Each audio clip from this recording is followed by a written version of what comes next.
Equals to 0. దీన్ని ఏం చేస్తామంటే we get one ఈక్వేషన్, అంటే దీనికి ఒకటే ఈక్వేషన్ వచ్చింది, సెకండ్ ఈక్వేషన్ రాదు. ఈ ఈక్వేషన్ నుండి ఒక్క ఈక్వేషన్ మనం క్యాలిక్యులేట్ చేసుకుంటుంది, అంటే సెకండ్ ఈక్వేషన్ క్యాలిక్యులేట్ చేయదు. ఓకేనా? Next one ∂f/∂x less than 0. ఇది వచ్చేసి మాక్సిమం పాయింట్ క్యాలిక్యులేట్ చేసుకుంటుంది.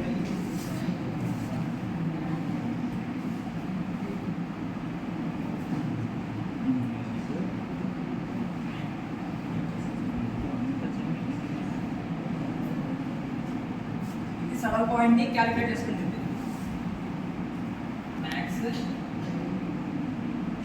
Subtle point. నెక్స్ట్ వన్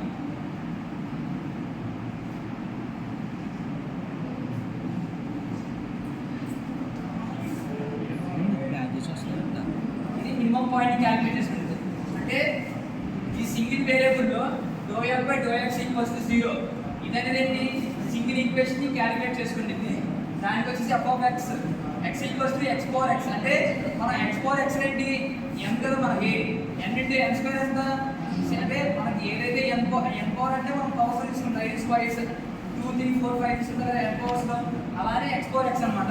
దీని మినిమం అండ్ మాక్సిమం, అంటే మాక్సిమం టు మినిమం, అంటే పై వాల్యూ పవర్ ఏంటి 5 ఉంటే మనం 4 క్యాలిక్యులేట్ చేసుకుంటే పవర్ అనేది తగ్గించుకుంటూ వస్తాం. ఓకేనా? నెక్స్ట్ ఇది వచ్చేసరికి ఏంటి ∂f/∂x less than 0. ఇది మాక్సిమం ని క్యాలిక్యులేట్ చేసుకుంటుంది. తర్వాత ∂2f/∂x2 ఇది గ్రేటర్ దెన్ 0. దీని మినిమం ని క్యాలిక్యులేట్ చేసుకుంటుంది, మినిమం పాయింట్ ని. ఇది వచ్చేసరికి ∂2f/∂x2 equals to 0. Subtle point ని క్యాలిక్యులేట్ చేసుకుంటుంది. ఓకేనా?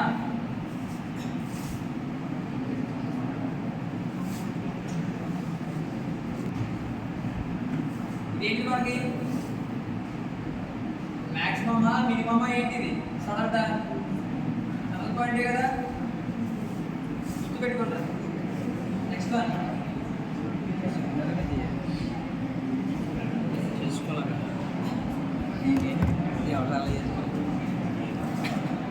12x⁴ 45x⁴ plus 40x⁴ minus 5.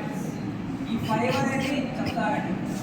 ఇప్పుడు 12x⁴ అంటే ఎంత వచ్చింది, అంటే 125 అంటే ఎంత, 60x⁴ ఎంత 60x⁴ 4 ఏదో తీసుకుంటాం మనం, 4 ఏదో తీసుకుంటాం మనం, పవర్ 4 తీసుకుంటాం కదా.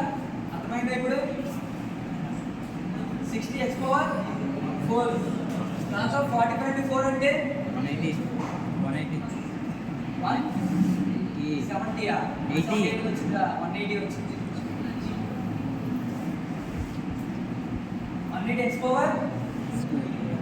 100x⁴ ఎంతమ్మా, ఎంత 4 3 ప్లస్ 40x⁴ ఎంత 120 x⁴ 2 ప్లస్ 5 ఇది రాతమా